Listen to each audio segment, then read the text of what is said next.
Il est 19h à Kinshasa, capitale de la République démocratique du Congo, au nouveau journal Kanaki Télévision. Mesdames et messieurs, bonsoir. Ouvrons en cette édition par cette nouvelle.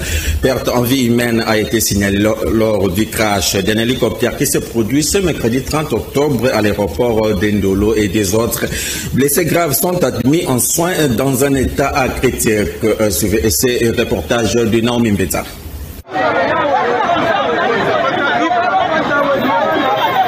Un hélicoptère de l'armée congolaise s'est écrasé ce mercredi 30 octobre 2024 à l'aéroport de Ndolo. L'incident s'est produit aux alentours de 11 h. Que ce crash a eu lieu dont la cause principale reste encore inconnue. Or, malheureusement, les pilotes a succombé suite à des blessures. 2 autres blessés graves en soins dans un état critique. Il faut rappeler que l'appareil s'est immobilisé au bout de piste près de l'avenue Luambo Makiadi, à proximité du marché Sombazi-Kida. L'aéroport de Ndolo, situé dans la commune de Barumbu, est principalement utilisé pour de vols d'avions légers et se trouve non loin de la rivière Funa et dans la commune de Kalamou. Les autorités poursuivent leurs investigations pour déterminer les circonstances de ces crashs.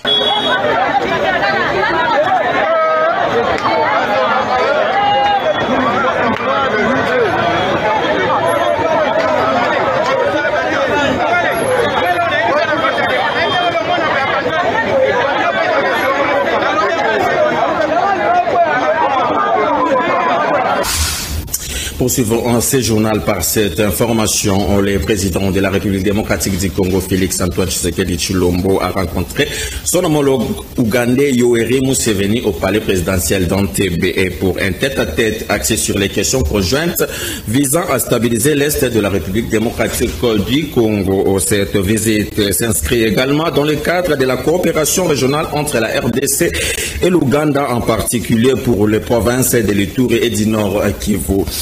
Le président de la République démocratique du Congo, Félix-Antoine Tshisekedi Tshilombo, était accompagné du ministre des Infrastructures, Alexis Gisaro, et de quelques hauts responsables de la République démocratique du Congo. Sur place, le chef de l'État cherche à renforcer les actions militaires et la collaboration sécuritaire avec l'Ouganda pour restaurer la paix dans cette région. Nous y reviendrons avec force et détails au cours de nos prochaines éditions. Quittons l'Ouganda, prenons cette fois-ci la direction de l'Assemblée nationale. Le rapport de l'ECOFIN sur les projets de loi apportant reddition des comptes 2023 et les projets de loi de finances rectificatives du budget 2024 a été adopté par la plénière d'hier mardi 29 octobre à l'Assemblée nationale. Plus de détails dans cet élément que nous propose Gilles Boulembi. À la suite de près de 2 semaines d'intenses travaux, la Commission économique, financière et des contrôles budgétaires de la Chambre basse du Parlement a présenté à la plénière le mardi 29 octobre 2024 le rapport issu des analyses approfondies de 2 projets de loi, à savoir les projets de loi portant en reddition des comptes exercice 2023 et les projets de loi de finances rectificatives du budget 2024. S'agissant du projet de la loi rectificative du budget 2024, le rapport de la commission ECOFIN que préside l'honorable Guy Mafuta Kabongo a indiqué qu'il ressort une augmentation du budget de 44 410 000 francs congolais par rapport au budget initial prévu en équilibre de 40 986 millions de francs congolais, soit une augmentation de 8,4%. Cela est principalement dû, a fait savoir ces rapports, à la renégociation du contrat minier entre la RDC et la SICOMINE, dont l'essentiel des ressources sont affectées aux investissements et aux infrastructures. Les questions liées à l'éducation, la santé, les investissements, l'agriculture et les infrastructures ont elle aussi reçu un regard particulier au cours de ces travaux de l'ECOFIN auxquels ont pris part les syndicalistes de certains secteurs publics du pays sur demande du président de la Chambre basse du Parlement. Les recommandations formulées par l'ECOFIN tant à l'endroit de l'Assemblée nationale et du gouvernement gravitent autour de 1. Poursuivre les réformes entreprises depuis quelques années en matière de lutte contre le coulage des recettes de l'État.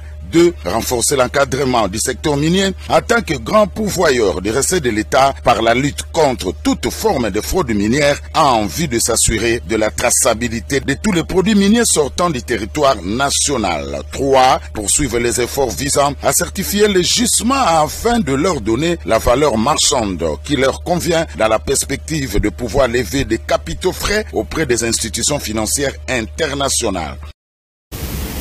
Restons toujours à l'Assemblée nationale. La remise est reprise à la Commission Défense et Sécurité de l'Assemblée nationale a eu lieu le mardi 29 octobre. Le président sortant, l'honorable Bertin Mombozi, a passé le marteau de commandement au président entrant, l'honorable Rubens Mokindu. Encore une fois, Gilles Boulembe signe les commentaires de cet élément. La loyauté à la nation face à la sensibilité des dossiers est entrée à la Commission Défense et Sécurité et la situation sécuritaire dont traverse les pays, la transparence dans la gestion et l'efficacité dans la diplomatie parlementaire, le maintien de rapports avec le partenaire ainsi que le rôle clé que doit jouer cette commission pour permettre à la population de vivre paisiblement. Tels sont les quelques conseils de travail que le député national honoraire Bertin Mombozi, président sortant de la Commission Défense et Sécurité de l'Assemblée nationale, a prodigué au nouveau bureau de cette commission stratégique de la Chambre basse du Parlement, désormais présidée par le député national Rubens Mokindu. C'était le mardi 29 octobre 2024, lors de la cérémonie officielle de remise et reprise entre le bureau entrant et le président sortant de la Commission Défense et Sécurité. Toujours au cours de cette cérémonie, le député honoraire Bertin Mombozi a invité son successeur à travailler aux côtés du bureau de l'Assemblée nationale, présidé par le professeur Vital Kamerhe, pour la reconquête de la paix et la stabilité en RDC, plus particulièrement dans sa partie Est, pour ainsi aider le président de la République à matérialiser sa vision. Reconnaissant la bravoure dont avait fait montre le bureau sortant de la Commission Défense et Sécurité dans les travaux parlementaires, la diplomatie parlementaire et la présence permanente du bureau dans les concerts des nations, le nouveau président de la Commission Défense et Sécurité, Rubens Mokindu, a demandé au député national honoraire Bertin Mombozi de demeurer un collaborateur et partenaire permanent aux côtés de la Commission Défense et Sécurité face à la maîtrise des dossiers en cette période que traverse le pays sur le plan sécuritaire. Pour rappel, le député national Bertin Mombozi avait également présidé les réseaux des parlementaires africains membres de la Commission Défense et Sécurité. Vous avez corrigé ensemble avec nous, il s'agit bel et bien de l'honorable Rubens Mokindu et non Mokindu. Quittons l'Assemblée nationale, rendons-nous à présent dans la province du Tanganyika où dans le cadre de sa mission d'itinérance dans les grands Katanga, le vice-premier ministre de la Défense nationale Guy Kabumbo Mwadjanvita est arrivé le mardi 29 octobre dans les territoires de Moba situés à 330 km de la ville de Kalemi, chef-lieu de la province du Tanganyika. Reportage. Accompagné du gouverneur de province Christian Kitungwa et du chef d'état-major général adjoint en charge des opérations et renseignements, le général Iachalingo Djandourou Jacques, le patron de la défense nationale, a présidé le conseil territorial de sécurité en vue de consolider l'autorité de l'État et a profité pour visiter quelques infrastructures de FARDC. Ce conseil territorial de sécurité a réuni les autorités locales de différents secteurs, les officiers militaires de la garnison de Moba, ainsi que le chef coutumier des différentes chefferies de Moba. Les discussions ont gravité autour des défis sécuritaires spécifiques du territoire de Moba, notamment les dossiers de la milice Mutono qui présente la volonté de déposer les armes et de se rendre sans combattre. Maître Guy Kabumbo Mwadjanvita a sollicité l'implication des chefs coutumiers dans le processus de restauration de l'autorité de l'État afin de garantir une approche inclusive et participative pour une paix durable telle que voulue par le commandant suprême de FARDC, Félix Antoine Tshisekedi Tshilombo, chef de l'État. S'en est suivi la visite de quelques infrastructures afin d'évaluer les capacités opérationnelles des troupes de cette partie du pays, notamment les bâtiments de la territoriale, la visite de cette maison en ruine, historiquement connue sous le nom de la colline de l'État, rappelant la guerre de Moba 1 et Moba 2, ainsi qu'une descente aux édifices de la 222e base navale en état de délabrement avancé sur situé au port international de Moba. Rappelons par ailleurs que le territoire de Moba est stratégique pour le FARDC car il ouvre ses frontières lacustres à deux pays, à savoir la Tanzanie et la Zambie. D'un vice-premier ministre à un autre, parlons transport. À présent, plusieurs sites de l'Office national des transports ont été visités par le VPM au transport Jean-Pierre Bemba Gombo. Il était question de s'enquérir et des avancées positives réalisées par cette entreprise de l'État. Le directeur général Martin Loukoussa a pris tout son temps pour expliquer au VPM au transport Jean-Pierre Bemba Gombo le travail abattu pendant son mandat et a aussi promis qu'elle, Onatra, est prête à accompagner le gouvernement dans ses réalisations. Plus de détails dans cet élément que nous propose Mario Ambongo. Depuis qu'il est à la tête de l'ONATRA, Martin Loukoussa, le directeur général, a reboosté cette entreprise. C'est dans cette optique qu'il a reçu la visite du VPM au transport Jean-Pierre Bemba Gombo qui est venu s'enquérir des avancées. D'abord, le centre de santé situé pas trop loin du rond-point Forestcom.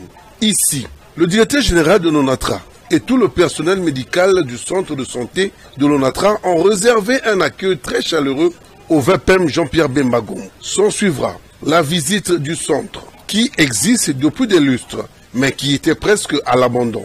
Et grâce à la volonté et au sens managérial de Martin Loukoussa, l'actuel directeur général, ce centre de santé a été modernisé, équipé et mis à jour par la direction générale de l'ONATRA. Après ici, direction le chantier naval, toujours dans la commune de la Gombe. Ici, ce sont les bateaux qui sont construits et réparés. Ce chantier naval où plusieurs employés y travaillent d'arrache-pied reste parmi le secteur clé de l'ONATRA. Une visite guidée du VPM au transport par le directeur général de l'ONATRA. Ici aussi, beaucoup d'avancées qui ont été faites et le chantier évolue bien. Après le chantier naval, le cortège s'est dirigé au beach Ngobila. Ici au beach, le VPM au transport Jean-Pierre Bemba Gombo a constaté l'ordre qui règne et toujours accompagné du directeur général Martin Loukoussa. Ensemble, ils ont visité les quais où accostent les bateaux. Et dans un avenir proche, au dire du directeur général de l'ONATRA, en harmonie avec le ministère de tutelle, celui des transports, chapeauté par Jean-Pierre Bemba Gombo, des quais d'embarcation et d'accostage seront bientôt posés tout au long du fleuve Congo. Car très bientôt, des bus fluviales feront leur apparition pour transporter les Quinois. Cela aidera aussi, à coup sûr, l'épineux problème d'embouteillage dans la ville province de Kinshasa. Cette tournée s'est terminée par une note positive, celui effectué par le VPM au transport en compagnie du directeur général Martin Loukoussa. Celui de palper du doigt les avancées et aussi faire des projections d'avenir dans le domaine du transport fluvial. Restons toujours à l'Office national des transports à l'occasion de la descente du VPM des transports, voies de communication et des enclavements. Jean-Pierre Bemba, le directeur général de l'Office national des transports ONATRA en cycle, Martin Loukoussa, a saisi l'opportunité de présenter l'état de lieu de son établissement au VPM Jean-Pierre Bemba Gombo car très bientôt l'ONATRA va innover avec de vedettes de transports sur les fleuves et Congo aux questions de soulager les Quinois sur les difficultés des transports. Il est au micro de Mario Mbongo et Kopara Abola. Et que l'État congolais est en train de bouger avec nous. Ils viennent vérifier si la mission qu'ils nous ont confiée est en train de prendre forme. Et là, c'est effectivement, vous avez vous-même par vos images que nous sommes en train de bouger. Il y a des constructions de bateaux qui se font au niveau du chantier naval. Vous avez vu des canaux avec le projet des taxis fluviaux. Il y a différents projets qui ont des caractères humanitaires, notamment les hôpitaux, qui sont en réflexion. Mais le plus important, c'est que la mission principale qui nous est confiée, c'est de transporter les citoyens à moindre coût, est en train de reprendre forme. C'est que l'État congolais continue à nous accompagner, puisque nous sommes l'épine dorsale de l'économie congolaise. Vous savez qu'ils ont un grand plan qu'ils appellent le plan de 145 territoires. Ce plan ne pourra se réaliser qu'avec l'ONATRA en mouvement. C'est nous qui transportons les matériaux de construction, les produits finis pour l'intérieur et en grande quantité, surtout à moindre coût. Et si l'ONATRA est là, en train d'accompagner les 145 territoires, cette ce projet sera finalisé. Et puis en plus, vous avez vu les embouteillages dans la ville de Kinshasa. Ils sont en train de chercher des solutions. Mais l'ONATRA est la solution. Nous avons la voie des eaux, vous avez vu les canaux. On va installer les mêmes débarcadères que vous avez vu ici au niveau de Maluku, au niveau d'Ngandamosolo. Les terres sont déjà achetées, les commandes sont passées auprès des fournisseurs et on aura des taxis fluviaux d'ici là. Nous aurons le chemin de fer Kinshasa, gare centrale, aéroport qui est en cours de réhabilitation. Vous avez été avec nous, ils sont suffisamment avancés. Et toutes ces données vont faire en sorte qu'on transporte beaucoup de gens et qu'on va dégager les routes. Vous allez voir que les embouteillages vont se terminer. Non seulement se terminer, les externalités qu'il y a sur la route, les accidents, les bruits, les pollutions vont sensiblement diminuer et la route pourra durer longtemps. Parlons autre chose. À présent, le ministre de la Communication et Médias, Patrick Mouyaya, a pris part à la présentation officielle des lauréats des activités en marge du sommet et de la francophonie aux côtés de sa collègue de la coopération régionale et francophonie, Bestine Kazadi. C'était le lundi 28 octobre 2024 au salon Lubumbashi et du Pullman de Kinshasa. Suivez. Selon la ministre déléguée Bestine Kazadi, la République démocratique du Congo avait remporté 3 victoires en France sur 3 fronts, à savoir diplomatique, scientifique et culturel. S'agissant des activités qui se sont tenues avant le 19e sommet, la RDC a gagné au salon Franco-Tech avec Fidel Tsadi et Sophonie Foka, création d'une couveuse intelligente avec panneaux solaires. Au village de la francophonie, il y avait la présence remarquée des artistes Herman Amissi, Yekima Del Bellar, Fali Ipupa, le géniteur de Tokos Musique, était le seul à prester lors du dîner des chefs d'État de la francophonie. Dans la foulée des jeunes francophones qui ont compéti dans la catégorie prix de l'innovation francophone de médias, Ange Kassongo de la République démocratique du Congo était l'unique lauréate. Le ministre de la Communication et Médias n'a pas caché ses émotions. Il s'est exprimé en ces termes. Ange, je la connais depuis bien longtemps, c'est quand même surprenant. Mais il y a quelque chose de particulier, c'est aujourd'hui tous les pays du monde sont face à la menace de la désinformation et à la menace de la mauvaise nouvelle. Et d'ajouter, cette victoire illustre encore comme ce que nous appelons pays solution. Je pense que Madame Ange Kassongo pourrait être parmi celles et ceux qui contribuent à ce que ces pays apportent des solutions et méritent quelques encouragements. Pour sa part, Ange Kassongo pense que la proposition et l'idée du ministre Patrick Mouyaya résument un peu le discours qu'elle aurait pu introduire. Concernant le génie congolais, le ministre Mouyaya pense qu'il est aujourd'hui important pour le gouvernement de mettre en place des cadres qui permettront aux jeunes de donner encore le meilleur d'eux et de contribuer à l'essor du pays. Il convient de souligner que plusieurs ministres étaient aussi présents lors de cette célébration des victoires de notre pays, notamment Marc Ekila de la formation professionnelle, Gilbert Kabanda de la recherche scientifique et innovation technologique et Noëlla Ayeganagato de la jeunesse et éveil patriotique. En justice, le vice-ministre de la Justice, Samuel Mbemba Atanda, en séjour du travail en Afrique du Sud. Image, commentaire de la presse du cabinet du ministère de la Justice qui nous donne le détail. Il s'est ouvert aujourd'hui, 30 octobre 2024, en Afrique du Sud, à Johannesburg, la conférence de la CPI sur les crimes d'agression.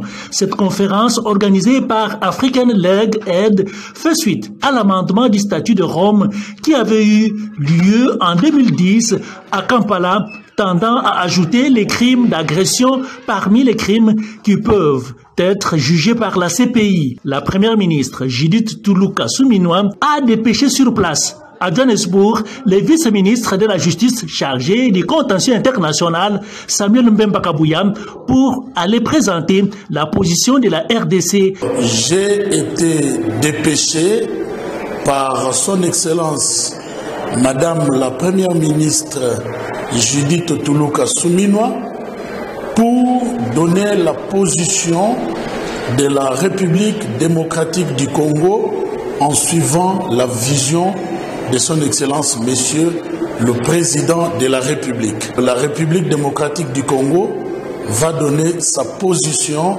sur les traitements du crime d'agression au même pied d'égalité que les 3 crimes traditionnels qui relèvent de la compétence de la Cour pénale internationale, donc le génocide, les crimes contre l'humanité et les crimes de guerre. C'est donc demain 31 octobre 2024 que la RDC va se prononcer sur cette question. Dans un autre registre, informé de la spoliation d'une entreprise publique abritant les rails, le ministre provincial des Transports et Mobilité urbaine, Bob Amiso, met fin à la construction anarchique tout au long du rail dans la commune de Ngalema, précisément au quartier Baasoko. Gilles Boulembe, SN, ce reportage. Après une itinérance de supervision sur l'applicabilité des mesures prises par le gouvernement pour rendre fluide la circulation routière à Kinshasa, le ministre provincial des Transports et Mobilité urbaine, Bob Amiso Yokalumbila, a effectué ce mardi 29 octobre 2024 une descente vers le rail pour s'enquérir de la situation de plusieurs constructions anarchiques tout au long du rail. Sur le lieu, Bob Amiso s'est montré ferme et rigoureux au respect de règles urbanistiques, parmi lesquelles la prise en compte de l'espace de 15 mètres à gauche et à droite avant l'érection d'un bâtisse aux alentours du rail, et a mis fin à ces constructions. Il a indiqué qu'il va saisir les instances concernées dans cette affaire, telles que le ministère des Affaires foncières, le ministère de l'Urbanisme, le ministère des ITPR et les personnes qui construisent par fausseté. En sus, il a décidé de convoquer le DG de l'ONATRA pour avoir ses explications. Signalons que dans le cadre du projet Metrokin, le ministre provincial Bob Amiso s'était fait accompagner du coordonnateur de Metrokin et de son DG pour constater ensemble ce qui s'est passé réellement sur les rails. Avant de clôturer cette visite, l'infatigable homme de terrain Bob Amiso, soucieux du bien-être de la population quinoise, a précisé qu'il a plusieurs projets à réaliser et les mesures prises ont pour objectif de désengorger les routes. Cette phase, elle est expérimentale et elle partira étape par étape, car le plus grand souci est celui de rendre très fluide la vie de Kinshasa, qui est l'une des priorités de la vision du gouverneur de la ville de Kinshasa, Daniel Bumba Lubaki. Parlons santé au niveau de la ville-province de Kinshasa. Le ministre provincial de la Santé publique et prévoyance sociale, le docteur Patricien Gongo, a organisé un point de presse sur les moratoires des établissements de santé et pharmaceutiques non viables et francs en République démocratique du Congo, ou particulièrement dans la ville-province de Kinshasa. Suivez cet élément de Mario Mbongo.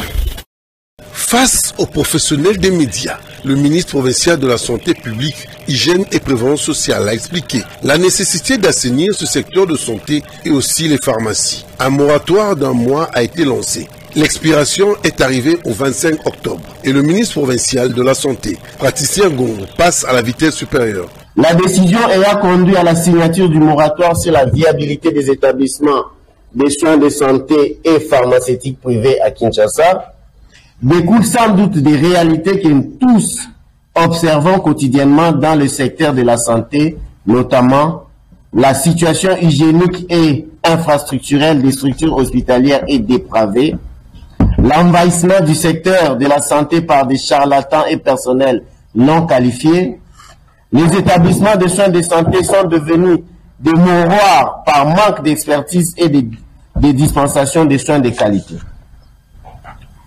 La pullulation des établissements de soins de santé non reconnus par l'autorité des tutelles, avec comme conséquence des difficultés d'encodage des données sanitaires, se répercutant par une inadéquation dans la riposte de certaines pathologies. Ainsi donc, la décision que j'ai prise allant dans le sens non seulement de sanctionner les structures non viables, mais aussi de les accompagner à la régularisation, ne pas tomber comme un chevet dans la soupe. Aujourd'hui, il est très important d'assainir ce secteur de la santé. Mais en retour, qu'est-ce que vous proposez aux Quinois? Ce secteur tant vital mérite enfin d'être assaini. Les Quinois espèrent que la démarche amorcée par le ministre provincial de la Santé apportera un renouveau dans ce secteur, ici dans la ville provinciale. Le bourgmestre de la commune de Kinshasa, Bienvenu Mbalibi, a effectué une descente ensemble avec son équipe le mardi 29 octobre. C'était dans le cadre de l'opération en coup de poing. Les tronçons concernés par cette opération étaient l'avenue Kabamba au placement à 2 avenues Kasavubu, Sankuru, Wangata, province des Huileries. Reportage Nancy Imianda rendu par Mario Ambongo. Suivez. Bienvenue Mbalibi, bourgmestre de la commune de Kinshasa, reste très préoccupé sur l'assainissement de sa commune. C'est dans cette optique qu'il a effectué une descente, lui et son vice-bourgmestre, accompagnés de quelques chefs du quartier, des brigadiers, des éboueurs. Ils sont allés sur plusieurs quartiers de la commune pour non seulement assainir, mais aussi faire le salon sur plusieurs artères. Le bourgmestre Bienvenu Mbalibi tient à la volonté du gouverneur Daniel Bumba, celui de vraiment assainir cette ville province de Kinshasa. Mis à part les déchets, les constructions anarchiques ont aussi suscité la curiosité du bourgmestre qui a demandé, exigé que les nouvelles constructions qui se font dans sa commune se fassent de manière très professionnelle et dans les normes. Et il promet d'être toujours présent sur le terrain dès que le temps lui permet.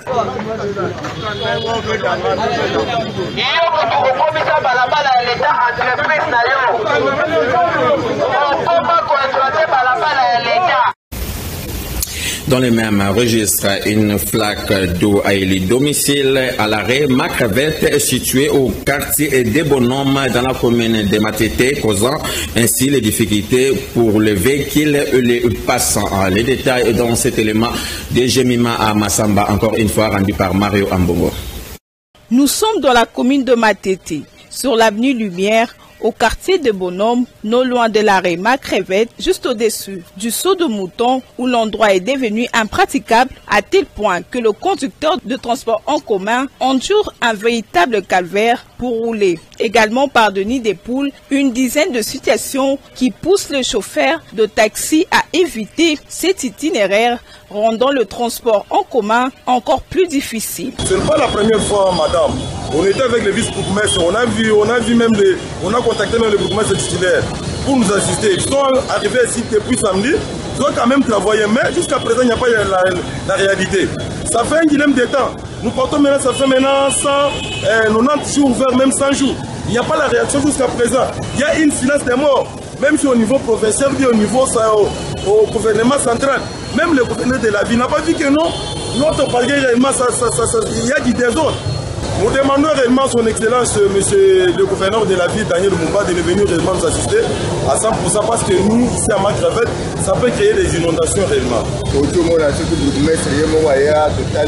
Il faut que l'État nous trouve une solution car les caniveaux sont toujours bouchés, il n'y a pas de passage d'eau. Maintenant, nous sommes devant un danger permanent car il y a plusieurs accidents qui se produisent à cause du mauvais état de la route. Même nous les motocyclistes, nous sommes en difficulté d'exercer notre métier parce que la route n'est pas bonne. Pour rappel, bon nombre de routes à travers la ville-province de Kinshasa se trouvent en mauvais état et les Kinois attendent beaucoup de la réhabilitation de plusieurs artères de la ville afin de permettre une meilleure fluidité de la circulation.